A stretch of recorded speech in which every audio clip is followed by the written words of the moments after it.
आए हैं, तो आपका व्यू क्या है, क्या स्टॉक कैरी करेंगे आप? मेरे ख्याल से एशियन पेंट्स पर ध्यान देना चाहिए, बिल्कुल। ट्रेड करें 2419 पर एशियन पेंट, स्टॉप लगाना चाहिए 2419 रुपीज, ज्यादा नहीं है। फर्स्ट टारगेट 2450, लेकिन मुझे नहीं लगता वहां रुकेगा और हाई जोन देखेंगे। जो बार बना है एशियन पेंट का ना आज, बहुत ही बढ़िया बना है, इसमें ताकत है। Yes, Asian paints. उसके बाद ताकत है 2500 एशियन भी देखेंगे पेंट्स आते में। हुए।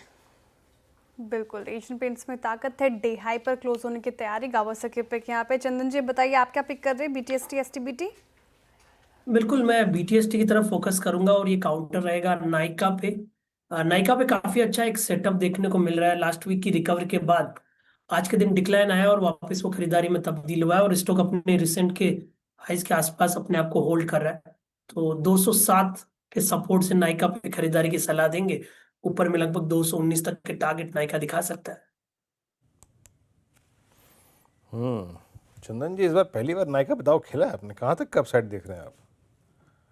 बिल्कुल, देखिए अभी तो 219-20 की बात कर रहे हैं, बट वैसे देखें तो लग रहा है नाइका 235 से लेके 250 तक का टारगेट बन सकता है गिवन द सिनेरियो हाँ और सर्कमस्टेंसेस। हाँ हाँ, प्लेसमेंट अच्छी लग रही है। और बड़ी बात यह है कि पिछली बार का सप्लाई जोन जो मई एंड में एक बहुत बड़ा सप्लाई जोन था, उसको पार किया इसने 210 के अराउंड जो था।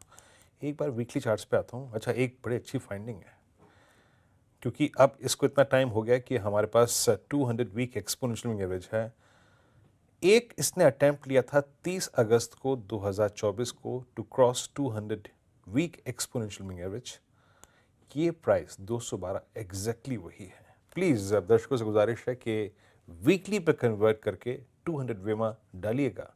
मैं क्या कहना चाह रहा हूँ, चंदन जी क्या कहना चाह रहे हैं, उसकी इंपॉर्टेंस आपको मालूम चलेगी। सौमिल, बताइए आप क्या ट्रेड कैरी करेंगे? मेरा ट्रेड होगा on the buy side Torrent Power. अभी just 200 daily exponential moving average को क्रॉस कर रहा है। छोटा सा कंसोलिडेशन है, एक्सपेक्ट कर रहा हूँ कि ऊपर की तरफ टूटेगा। Great setup for a short term trade. Stop loss होगा 1425 और ऊपर में टारगेट्स होंगे 1580 के। ओके, टोरेंट पार, सोमिल जी के पिक। मानस जी आप बताइए, आप क्या कैरी करेंगे कल के लिए? तो श्रेया जी, आई थिंक मारुति के फ्यूचर पे खरीदारी करने की राय रहेगी। मारुति ने 50 डे मूविंग एवरेज पे सपोर्ट लेके 20 डे मूविंग एवरेज को रिगेन किया है। तो मारुति के फ्यूचर में करंट लेवल्स पे खरीदारी करेंगे। 12,544, 12,544 के स्टॉप लॉसेस के फ्यूचर में खरीदारी करनी है और 12,850 के टारगेट सेट करने हैं। ओके, आशीष जी आप क्या पिक करेंगे? हाँ देखिए, मेरा जो पिक होगा वो है अल्काइल अमाइंस में। यहाँ पर एक बहुत ही जबरदस्त पॉजिटिव ट्रैक्शन देखा जा रहा है डिस्पाइट ऑफ प्रेशर जो इंडेक्स पे देखा गया और ओवरऑल दूसरे स्टॉक्स पे देखा गया। अल्काइल अमाइंस अभी भी काफी स्ट्रांग है, तो यहाँ पर एक बाय साइड की ट्रेड इनिशिएट की जा सकती है। यहाँ पर टारगेट आता है ऊपर में 2500 का और स्टॉप लॉस लगाना है 2270 का।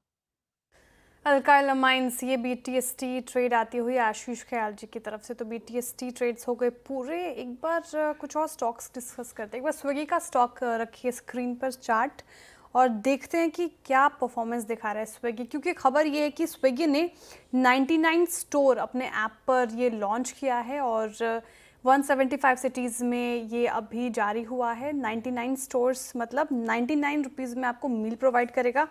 टारगेटेड ऑडियंस है स्विगी का जेनजी। हमारे साथ मौजूद है क्या फंडामेंटल गेस्ट नीरज जी? कोई बात नहीं, लेकिन चार्ट्स पे कैसा लग रहा है ये समझ लेते हैं। चंदन जी आप ही बताइए, स्विगी क्योंकि कंपनी ने हालांकि बहुत सारे प्रोडक्ट्स ट्राई किए, बॉल ट्राई किए, अब 99 स्टोर्स भी ला रहा है। चार्ट्स पे कैसे इंडिकेशन स्विगी के अभी फिलहाल? बिल्कुल, देखिए श्रेया जी, तो स्विगी और जोमेटो यानी इटरनल की बात करें तो बाइंग अटेंशन था इन दोनों काउंटर में। इटरनल हमें ज्यादा पसंद है, बट क्वेरी स्विगी की है तो उस पर मैं बात करना चाहता हूँ। 4 दिन से यहाँ पे करेक्टिव मूव देखने को मिला है और ओवरऑल सेटअप पॉजिटिव है, बट रिसेंट का डिक्लाइन है वो एक best buy on decline instance दे रहा है।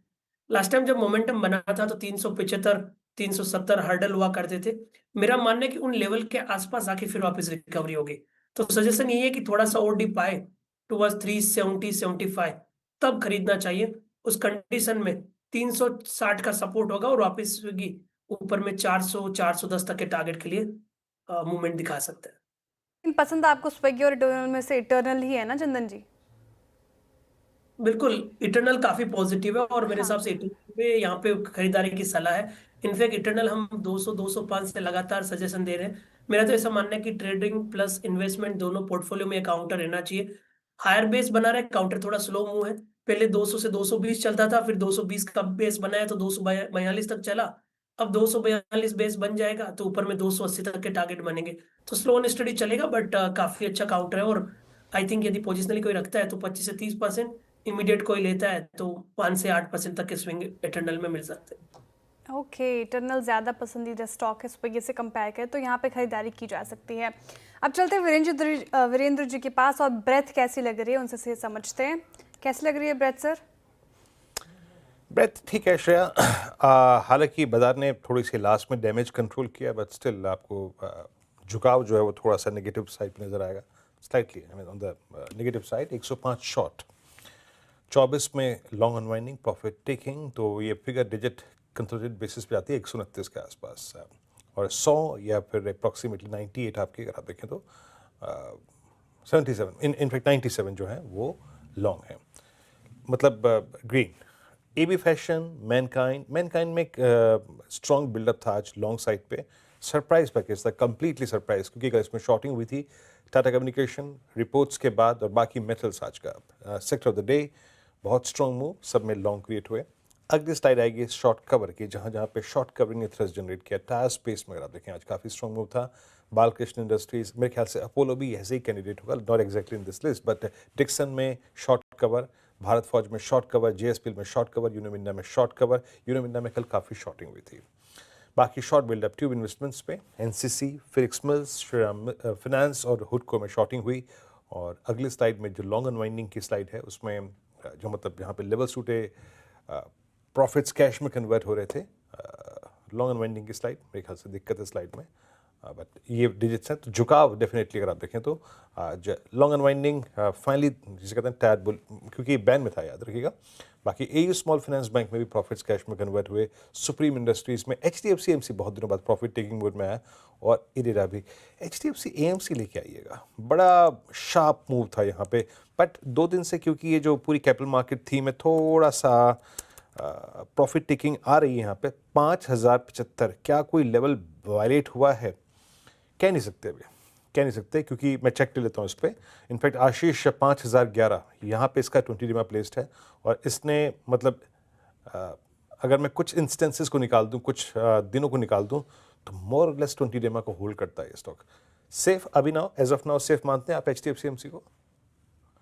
हाँ बिल्कुल वीरू, आपने सही पकड़ा है कि 20 डीएमए से ये बार बार बाउंस बैक हुआ है। अगर आप और मई से देखें तो इसने ऑलमोस्ट हर टाइम उस लेवल्स को प्रोटेक्ट किया। आज का जो लो है वो भी 20 डीएमए पे ही है, तो गुंजाइश है यहाँ से एक पॉजिटिव रिवर्सल बन सकता है। और ओवरऑल जो बाजार की चाल है वो भी बाय ऑन डिप्स पे ही है। तो एचडीएफसी एएमसी मेरे ख्याल से यहाँ पर थोड़ा सा अगर शॉर्ट टर्म के लिहाज से पॉजिटिव कैंडल बनती है, 5100 के ऊपर निकलता है तो लॉन्ग पोजीशंस क्रिएट करिए। स्टॉप लॉस थोड़ा नजदीक का ही लगाइए, 5040 के आसपास का, और ऊपर में फिर टारगेट अच्छे 5200 के देखे जा सकते हैं। रिस्क रिवॉर्ड काफी अपीलिंग है इस लेवल से बाय करने पे।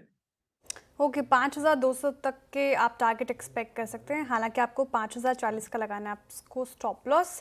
और